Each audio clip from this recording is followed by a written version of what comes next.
நிரஞ்சனும் வீட்டை எதிர்த்து லவ் பண்ணி கல்யாணம் பண்ணிப்பாங்க. இவங்க 2 பேருமே ஆஃபீஸ் போறதால அவங்களுடைய குட்டி பொண்ண ஒரு கேர்டேக்கர் கிட்ட விட்டுட்டு போறாங்க.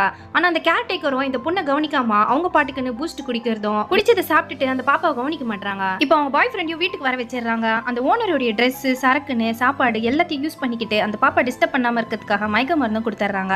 நான்சி வரதுக்கு முன்னாடி பாய் ஃப்ரெண்ட் அனுப்பிடுவாங்க. இப்போ நான்சி கிட்ட குழந்தைய கொடுத்துருவாங்க. இதே மாதிரி தினமும் நடந்துட்டு இருக்கு. ஒரு நாள் இந்த பாப்பா அழுகுற சவுண்ட் கேக்குது, பார்த்தா ஃபிட்ஸ் வந்துடுது. இப்போ இவங்க மயக்க மருந்து கொடுக்கலாம்னு நினைக்கிறாங்க. ஆனா பாப்பா சீரியஸா இருக்கிறதால இப்ப பேரண்ட்ஸ்க்கு கால் பண்ணி வர சொல்லிடுறாங்க. செக் பண்ணி பார்த்த டாக்டரோ எதனால ஃபிக்ஸ் வந்ததுன்னு விசாரிக்கிறாங்க. இருமல் வந்தது, இருமல் மருந்து தான் கொடுத்தேன், வேற எதுவும் எனக்கு தெரியாதுன்னு சொல்லிடுறாங்க. பாப்பா அழுதா ஃபிட்ஸ் வந்துடும், அழாம பாத்துக்கோங்கன்னு டாக்டர் சொல்லி அனுப்புறாங்க. இப்ப வீட்டுக்கு வந்ததுமே வாட்ச்மேன் டெய்லி கேர்டேக்கரோட பாய் ஃப்ரெண்ட் வந்து போறத சிசிடிவி கேமரால வீடியோல காட்டிடுறாரு.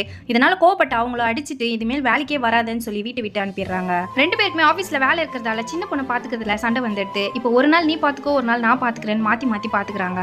நிரஞ்சனோட பாஸ் கால் பண்ணி முக்கியமான ஃபைலை கிளைண்ட் கிட்ட கொடுக்க சொல்றாரு. ஆனா லீவுன்னு சொன்னா கூட 7 கோடி ரூபாய் நஷ்டம் ஆயிடும், அதுக்கப்புறம் இஷ்டம்னு சொல்லிடுறாரு. இப்ப பாப்பாவை கூட்டிட்டு வந்து வாட்ச்மேனை பாத்துக்க சொல்லிட்டு இவர் கிளைண்ட்டை பார்க்க போறாரு. பொண்ணு தூங்கி எழுந்து அப்பா வேணும்னு அழ ஆரம்பிச்சிடுறாங்க. ஆனா கார் கதவு திறக்க முடியலன்னு இப்ப கார் டோரே உடைச்சிடுறாரு. லான்ஸுக்கு இந்த விஷயம் தெரிஞ்சதுமே இப்போ நிரஞ்சனுடைய பாஸ் அதை திட்டிட்டு இருக்காங்க. இதுக்கப்புறம் என் கையில மாட்டினானா அவ்வளவுதானே. ஆனா பாஸை இப்ப வீடு தேடி வந்துடுறாரு. 7 கோடி ரூபாய் ப்ராஜெக்ட் கிடைச்சதால கிஃப்ட் எல்லாம் வாங்கி தராரு. குட்டி பொண்ணு நிலாக்கு நாளைக்கு பர்த்டேவா இருக்கும், அதனால அனாத ஆசிரமத்துல சாப்பாடு எல்லாம் ஏற்பாடு பண்ணாத பாஸ் சொல்றாரு. இப்ப இவங்களும் இங்க வந்து பாக்குறாங்க. இங்க ஜோதின்னு ஒருத்தவங்க அவங்களுக்கு ஹெல்ப் பண்ணிட்டு இருக்காங்க.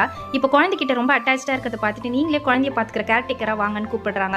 அவங்கள யோசிச்சு சொல்றேன்னு அனுப்பிடுறாங்க. ஜோதிக்கு நிலாவை பார்த்ததுமே அவங்க பொண்ணு ஞாபகம் வந்துடுது. பாக்கிறதுக்கு அவங்கள மாதிரி இருக்காங்க. இவங்க இலங்கையில இருந்து வந்திருப்பாங்க. அங்க நடந்த போர்ல ஃபேமிலியில இருக்க எல்லாருமே இறந்து போயிருப்பாங்க. நிலாவை பாக்கிறதுக்கு ஜோதியோட பொண்ணு மாதிரி இருக்கிறதால இப்ப ஜோதி கேர்டேக்கர் வேலையில போய் சேர்ந்துடுறாங்க.